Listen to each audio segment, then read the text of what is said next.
It has been 2 weeks, and in that short span of time, Russia's communications have collapsed, and Ukraine has launched a devastating counterattack in the southeast. Putin's front line is disintegrating under the relentless Ukrainian pressure, and as Ukraine rips the Russian front line to shreds, Putin's forces scatter like headless chickens in a humiliating display of the real state of the Russian army. Lost, desperate, stagnant. Russia's is a broken army that has flatlined in Ukraine. In the wake of Russian communications collapsing earlier in February, Ukraine has launched a counteroffensive in the southeast of the country that continues to push forward. Ukraine's soldiers, who advance from the west and north, are pushing Putin's forces out of settlements that they thought they'd secured, and Russia can't do much about it. Sure, Russia is trying to rush firepower and reinforcements to the areas where Ukraine is counterattacking, but it isn't enough.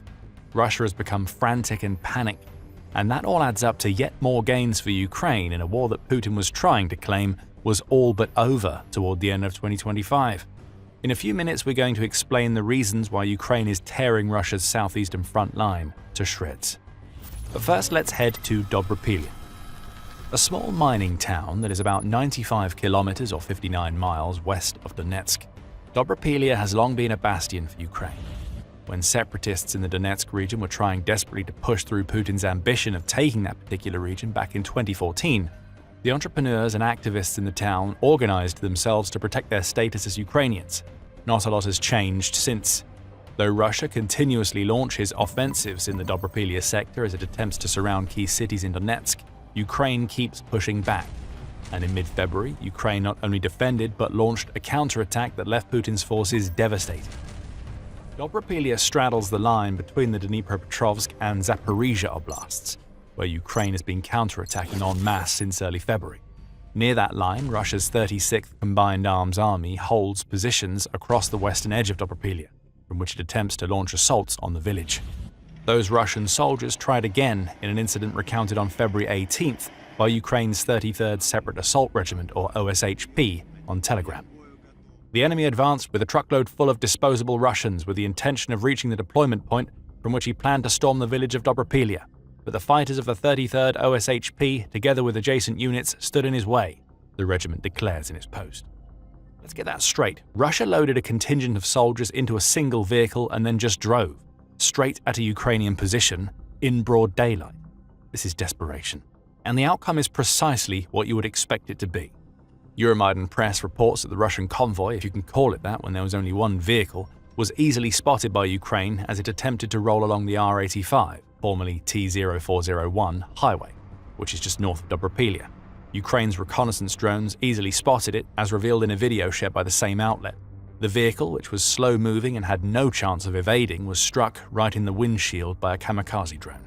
The Russians inside scattered, but left out in the open and in daylight, they were easy targets for Ukraine. One by one, the Russian soldiers trying to drive toward Dobropilya were picked off by Ukraine's artillery.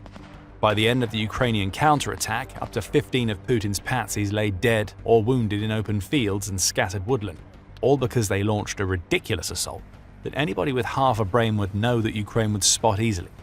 We mean, the Russians were trying to move in on Ukraine's defenders in daylight and across open territory. Such a stupid attack could only be launched by an army that has run out of ideas and has no defined strategy. But that is Russia in the southeast of Ukraine right now. Putin's forces are running around like headless chickens in humiliating attempts at assaulting Ukraine, and as we said earlier, there are several reasons why. First up, communications. Russia basically doesn't have them anymore. In early February, Ukraine and engineers from Elon Musk's SpaceX collaborated on the creation of a new white light system, through which Starlink terminals could be registered for use in Ukraine. That alone doesn't seem like a big deal. But what the whitelist did was essentially serve as a blacklist for all the illicit Starlink terminals that Russia has been using on the front lines. Don't underestimate the impact this has had on Russia's ability to control its forces. Starlink was used by Russia to communicate orders and other key information. As Euromaidan press points out, frontline operation units, strike drone operators, and fire correction teams all used it. That's gone now, and Russia is feeling the pain.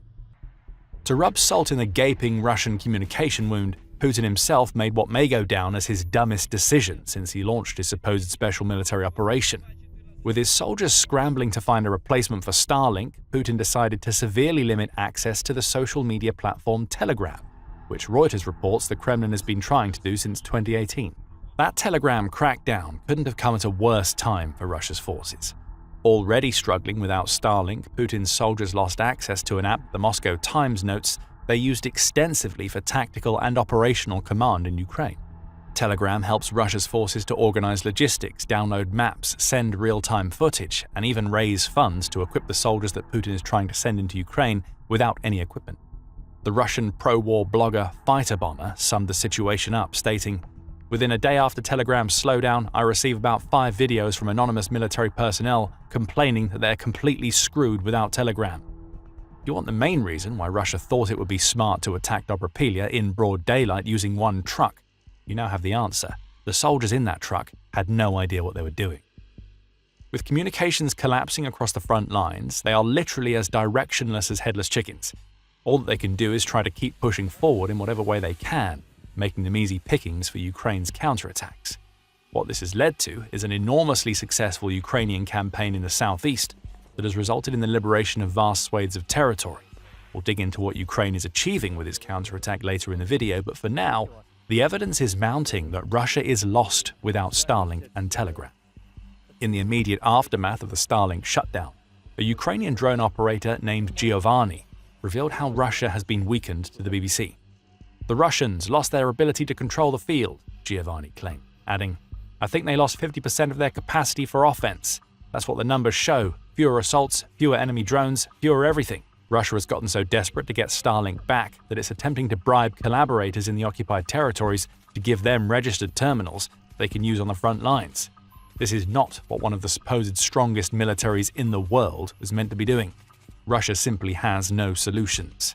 Euromaidan Press adds that the twin cutoff of Starlink and Telegram has made it much more difficult for Russia to surveil Ukraine properly, which is having a massive knock-on effect on attacks launched on the ground.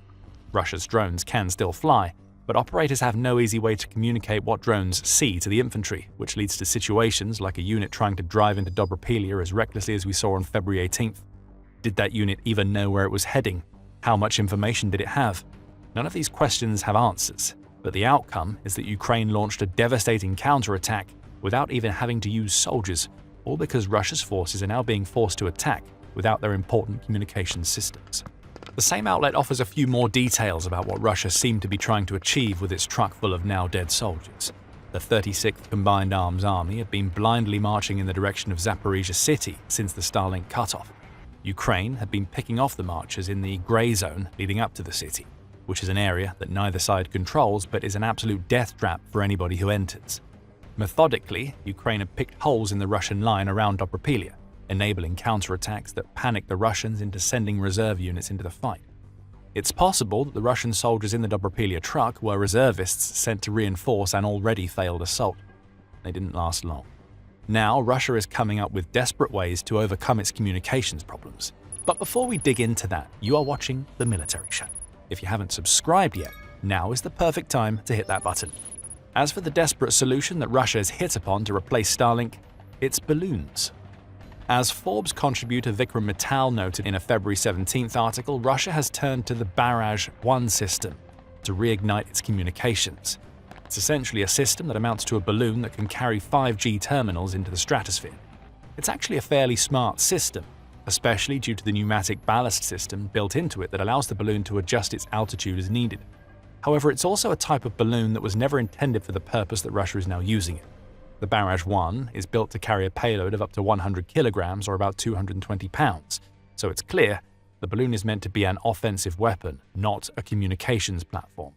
There is no replacement for Russia's loss of access to Starlink.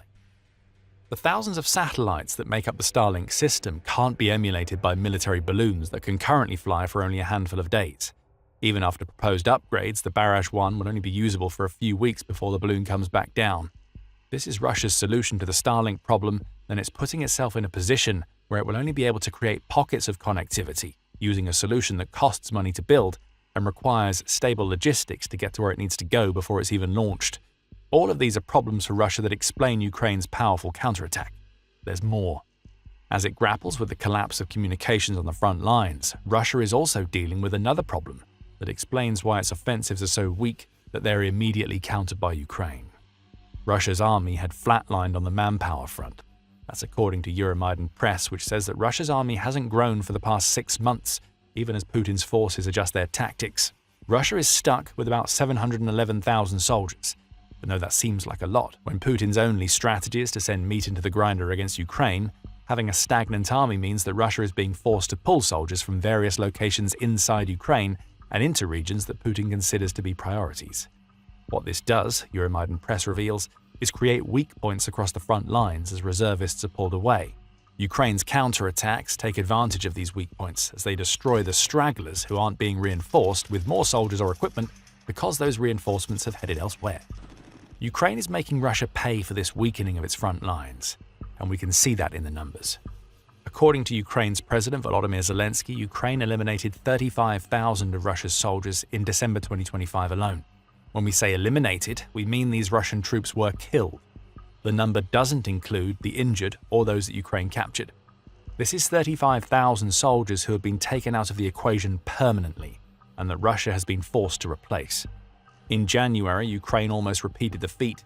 This time it was around 30,000 Russian soldiers killed, with most deaths being verified via Ukraine's Delta system. The number may be slightly lower, but it's still astronomical for a month's worth of fighting in a 21st century war. Russia is searching for a reason why it's stalled out at around the 711,000 mark in terms of the manpower it has in Ukraine. Losing about 65,000 soldiers in just 2 months is a pretty big one. Another big reason is that Russian recruiting is in the toilet.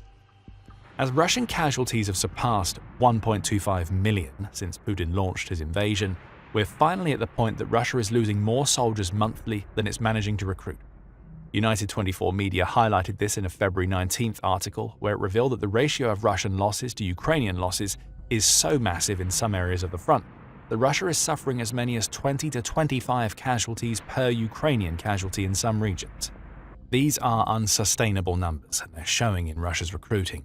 In January, Russia lost 9,000 more troops than it managed to recruit as volunteers, which is a shortfall that already seems to be leading to Putin pushing for mobilization that he knows will be extremely unpopular in Russia.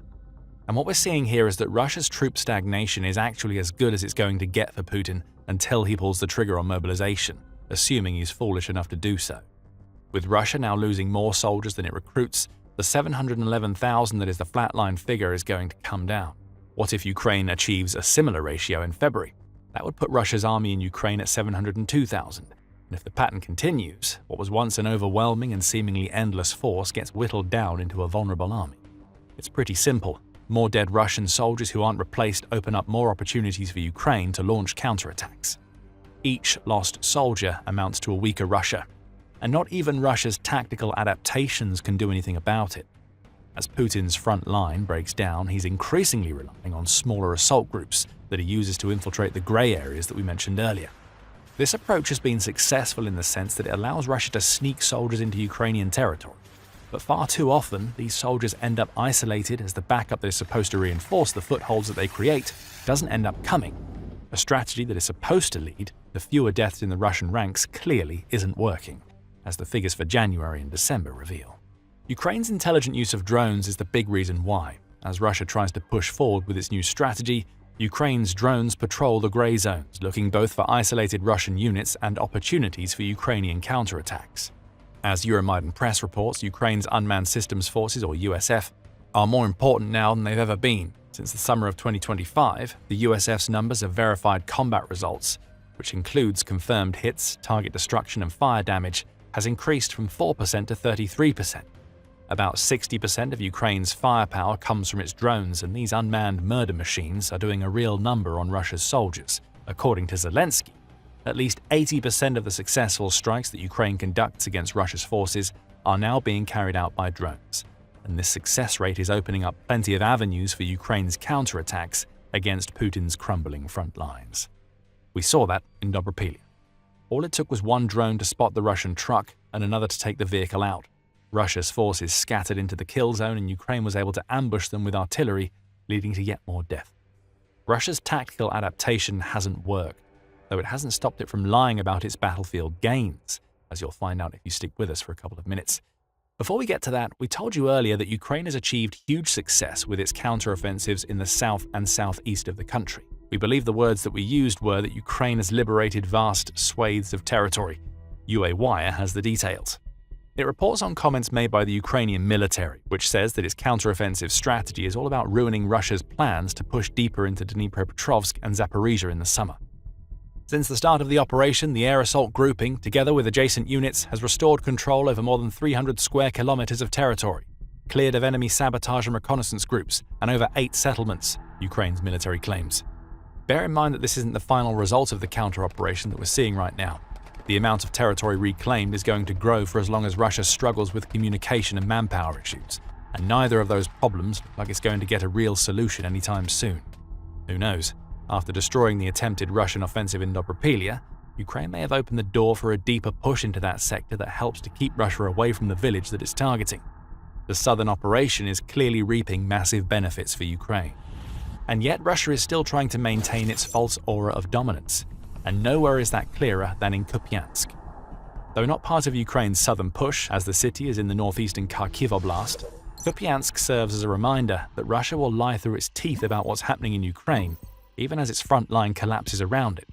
Right now, Russia has a tiny garrison of about 40 to 50 soldiers in that city, after having previously claimed that it had taken Kupiansk. Do you think that Russia is going to admit that it's lost the city? Of course not. As Euromaidan Press reports, the chief of the general staff of Russia's army, Valery Gerasimov, is the man who claimed that Kupiansk had fallen to Russia in late 2025. Russia wanted to assess the reality of the situation, so its Western military grouping sent out a commission to determine the success, or otherwise, of the Kupiansk offensive. Russia concluded that the frontline reports of victory from 2025 corresponded to what is seen on the battlefield. However, the inspectors dispatched to the city had a secret. They were acting under the auspices of Gerasimov, the very man who propagated the Kupiansk lie in the first place. Here we see the reality that Russia refuses to face. As Ukraine's relentless counterattacks break Russia's back, Putin's top generals are lying about what's really happening on the battlefield. Russia's army is aimless and failing, and Ukraine is making Putin pay for every mistake that he's making. If you want a dose of reality in Kupiansk, we can tell you exactly what has happened in the city. Don't believe the Russian lies, because Kupiansk is actually a microcosm of the collapse of the Russian front lines all over Ukraine. To find out more, make sure you check out our video. And if you enjoyed this video, subscribe to The Military Show so you're always ahead of the curve when it comes to what's really happening in Ukraine. And thank you as always for watching.